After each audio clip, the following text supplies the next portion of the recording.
नमस्कार, भारत मौसम विज्ञान विभाग की दैनिक मौसम परिचर्चा में आप सबका हार्दिक स्वागत है। तो जैसा कि साइक्लोनिक स्टॉर्म मिचोंग, जो कि एक म्यामीज नाम है, म्यांमार के द्वारा जो नाम प्रदत्त है, वो साइक्लोन, हालांकि उसकी हम स्पेलिंग उसको अंग्रेजी भाषा में उसे हम मिचोंग लिखते हैं, बट इसका जो म्यामीज भाषा में जो इसका उच्चारण है वो मिगजॉम के रूप में है, तो हम इसे मिचोंग कहें या मिगजॉम कहें। ये अभी आज 8:30 बजे प्रातःकाल ये मध्य पश्चिमी बंगाल की खाड़ी और उससे संलग्न दक्षिणी तटीय आंध्र प्रदेश के आसपास लगभग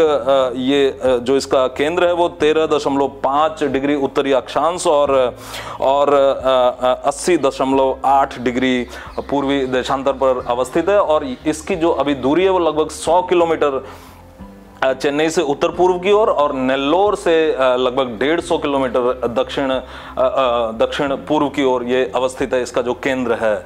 साइक्लोन का। और अभी यदि हम बात करें तो मुख्य जो इसका क्लाउड कन्वेक्शन जो है वो पूरी तरह से उत्तरी तटीय तमिलनाडु और उससे संलग्न दक्षिणी तटीय आंध्र प्रदेश पर है। और ये चेन्नई का राडार दिखा रहा है कि किस तरह से जो डीप कन्वेक्टिव क्लाउड्स हैं वो किस तरह से चेन्नई और उससे संलग्न जो तमिलनाडु के जिले हैं उनकी तरफ बढ़ रहे हैं। तो ये जो साइक्लोनिक स्टॉर्म है ये कल एक साइक्लोनिक स्टॉर्म था और आज ये 8:30 बजे प्रातःकाल ये एक सीवियर साइक्लोनिक स्टॉर्म बन गया। अर्थात इसके साथ जो संलग्न मैक्सिमम सस्टेन्ड विंड्स हैं, जो अधिकतम धरातलीय पवनें हैं, वो 50 नॉट तक पहुंच गई हैं, जो कि हम यहाँ पर साइक्लोन के ट्रैक में देख सकते हैं कि आज की 8:30 बजे हम यहाँ पर देख सकते हैं कि किस तरह से ये यहाँ पर हम देख सकते हैं कि 4 दिसंबर को 3 यूटीसी पर अर्थात सुबह 8:30 बजे इसकी जो इंटेंसिटी है वो 50 नॉट है। अर्थात अभी ये इसके साथ जो संलग्न मैक्सिमम सस्टेन्ड विंड्स हैं, धरातलीय पवनें, वो 85 से 95 किलोमीटर प्रति घंटे से लेकर के 105 किलोमीटर प्रति घंटे के गस्ट के साथ ये यहाँ पर विद्यमान है। और इस समय ये उत्तरी तमिलनाडु के चेन्नई और आसपास के क्षेत्रों पर काफी भारी वर्षा इसने पिछले 24 घंटे में दे दी है और लगातार अभी वर्षा जारी है। और हम देख सकते हैं कि यहाँ पर किस तरह से इसने यहाँ पर हम देख सकते हैं कि किस तरह से इसने 20 सेंटीमीटर से लेकर 29 सेंटीमीटर तक की वर्षा चेन्नई और उससे संलग्न तिरुवल्लूर और चेंगलपत्तू जिलों पर इसने प्रदान की। और सबसे ज्यादा जो वर्षा हुई चेन्नई पर हुई और जिसके कारण चेन्नई शहर की जितनी भी नागरिक सेवाएं उन पर बहुत बुरा प्रभाव पड़ा है। और जैसा कि भारत मौसम विज्ञान विभाग लगातार इस साइक्लोन को इसके लो प्रेशर एरिया के स्टेज से इसको ट्रैक करता चला रहा है। 1 दिसंबर को ये एक डिप्रेशन था और तभी से हम अनवरत इसके बारे में पूर्वानुमान जारी करते रहे कि एक सीवियर साइक्लोनिक स्टॉर्म बनेगा और ये लगभग मछलीपट्टनम के नीचे नेल्लोर के ऊपर बापाटला के आसपास ये एक साइक्लोनिक स्टॉर्म के रूप में ये एक लैंडफॉल करेगा। और आज की जो अभी ताजा अपडेट है वो ये है कि कल ये दोपहर तक 5 दिसंबर को दोपहर तक ये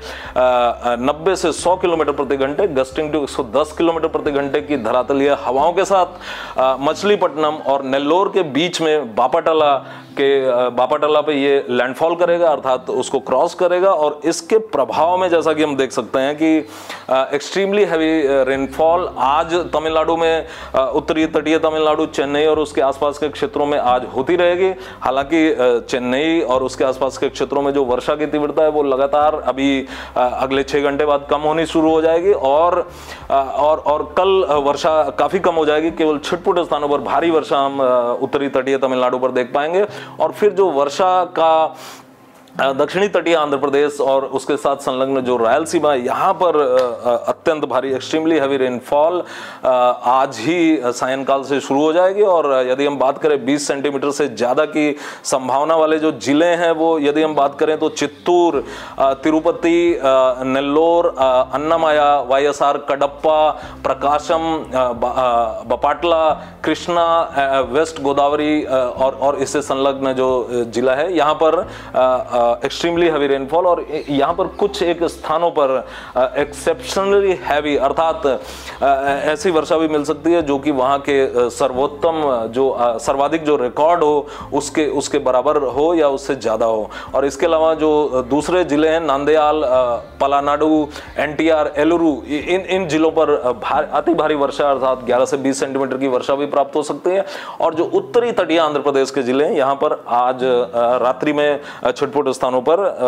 भारी वर्षा मिल सकती है। और कल हम जैसा कि देख चुके हैं कि धीरे धीरे जब ये सिस्टम उत्तर की तरफ बढ़ेगा तो उत्तर उत्तर पश्चिम की तरफ बढ़ेगा तो वर्षा की जो संभावना का क्षेत्र होगा वो उत्तरी तटीय तमिलनाडु और उससे संलग्न दक्षिणी तटीय तमिलनाडु हो जाएगा। और हम देखेंगे कि एक्सट्रीमली हैवी रेनफॉल जो है वो कल प्रकाशम, पलानाडु, बापाटाला, गुंटूर, कृष्णा, वेस्ट गोदावरी और एलुरु जिलों पर इसकी संभावना रहेगी। और वेस्ट गोदावरी से संलग्न जो जिला है यहाँ पर संभावना रहेगी। और इसके अलावा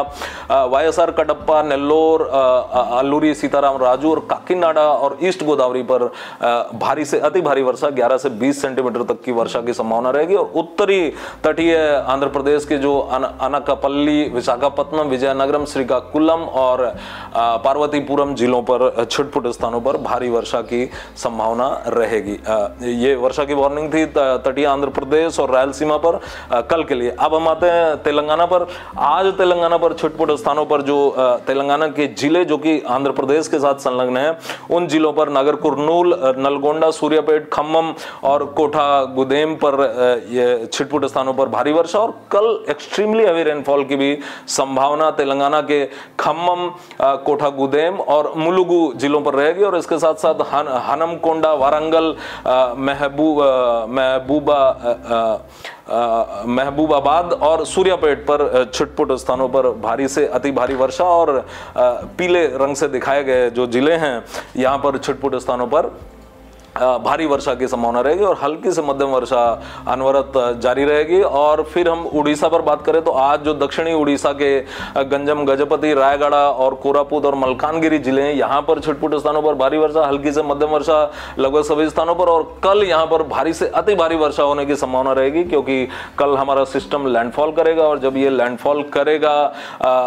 हमारे बापाटाला के आसपास तो फिर लैंडफॉल के पश्चात जो इससे संलग्न जो क्लाउड कन्वेक्शन है वो काफी दूर तक उसका बिखराव होगा और उसके कारण ये दक्षिणी उड़ीसा पर भी भारी से अति भारी वर्षा मलकानगिरी, कोरापुट, रायगढ़, गजपति और गंजम पर प्रदान कर सकता है। और परसों अर्थात 6 तारीख को भी छिटपुट स्थानों पर दक्षिणी उड़ीसा और उससे संलग्न जो आंतरिक उड़ीसा के हिस्से हैं वहां पर छिटपुट स्थानों पर भारी वर्षा की संभावना रहेगी। तो कल हमारा ये सिस्टम जो सबसे ज्यादा ध्यान देने योग्य बात है वो कल ये हमारा सिस्टम पूर्वाह्न में मछलीपट्टनम और नेल्लोर के बीच में बापाटाला के आसपास 90 से 100 किलोमीटर प्रति घंटे गस्टिंग टू 110 किलोमीटर प्रति घंटे की रफ्तार से एक सीवियर साइक्लोनिक स्टॉर्म के रूप में तट को पार करेगा, आंध्र प्रदेश तट को। और उस समय जब ये पार करेगा तो जो हवाएं होंगी जो ये हमारे तटीय आंध्र प्रदेश को जो जिले हैं बापाटाला और कृष्णा और इसके साथ में प्रकाशम के जो तटीय क्षेत्र है यहाँ पर जो हवाएं होंगी वो 90 से 100 किलोमीटर प्रति घंटे गस्टिंग टू 110 किलोमीटर प्रति घंटे की रफ्तार से लेकर के और फिर ये जैसे जैसे हम बापाटाला से दक्षिण और उत्तर की ओर बढ़ेंगे इन हवाओं में थोड़ी कमी आएगी। और साथ ही साथ जो आंतरिक जिले हैं पलानाडु और गुंटूर और एनटीआर और एलुरु यहाँ पर जो हवाएं होंगी वो लगभग 60 से 70 किलोमीटर प्रति घंटे और गस्टिंग टू 80 किलोमीटर प्रति घंटे की हवाएं होंगी। और इसके पश्चात ये है हमारी फिशरमैन वार्निंग ग्राफिक हमारे मछुआरों के लिए। ये जो हम यहाँ पर विंड वार्निंग हम जारी करते हैं इसके माध्यम से तो हम देख सकते हैं कि इस समय पश्चिम मध्य बंगाल की खाड़ी और उससे संलग्न जो तटीय आंध्र प्रदेश का क्षेत्र है और साथ ही साथ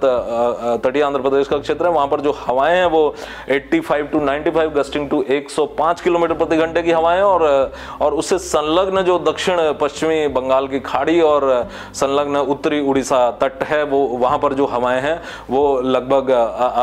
70 से 80 किलोमीटर प्रति घंटे गस्टिंग टू 90 किलोमीटर प्रति घंटे की हवाएं हैं। आज जैसा कि चेन्नई पर 40 नॉट अर्थात लगभग 75 किलोमीटर प्रति घंटे की हवाएं आज चेन्नई में सुबह 8:30 बजे दर्ज की गई थी। और फिर हम आते हैं जो स्टॉर्म सर्ज इसके वजह से जो तूफान माहौर में, अर्थात जो जब लैंडफॉल का टाइम आएगा उस समय जो सी की जो वेव्स होंगी, समुद्र की जो तरंगे होंगी, वो लगभग 1 से 1.5 मीटर हाइट की होंगी। और इनके जो जिन जिलों को ये प्रभावित करेंगी वो जिले होंगे गुंटूर, कृष्णा, प्रकाशम, नेल्लोर के जिले। और यहाँ पर लगभग 1 से 1.5 मीटर तक की समुद्री तरंगों का सामना करना पड़ सकता है। और इसके अलावा जो चेन्नई और उसके आसपास के तिरुवल्लुर और चेंगलपट्टू जिलों और साथ ही साथ दक्षिणी आंध्र प्रदेश के जिलों और उससे संलग्न रायलसीमा के जो जिले हैं वहां पर अगले 12 से 24 घंटे के भीतर बाढ़ की फ्लैश फ्लड की संभावना रहेंगे। हालांकि जैसा कि हम जानते हैं कि चेन्नई और उसके आसपास के क्षेत्रों में फ्लैश फ्लड की स्थिति पहले ही आ चुकी है और वहां पर काफी इसका प्रभाव भारी वर्षा के रूप में काफी यहाँ पर देखा जा रहा है चेन्नई और उसके आसपास के क्षेत्रों में। आज सायंकाल से ये प्रभाव दक्षिणी तटीय आंध्र प्रदेश की ओर शिफ्ट हो जाएगा, प्रतिस्थापित हो जाएगा और हम देखेंगे कि वहाँ पर इसका हवाओं के रूप में, भारी वर्षा के रूप में इसका प्रभाव हम तटीय आंध्र प्रदेश और उससे संलग्न रायलसीमा पर देखेंगे। तो आज के लिए बस इतना ही। कल हम फिर मिलेंगे अगले 5 दिनों की मौसम परिचर्चा के साथ। तब तक के लिए धन्यवाद।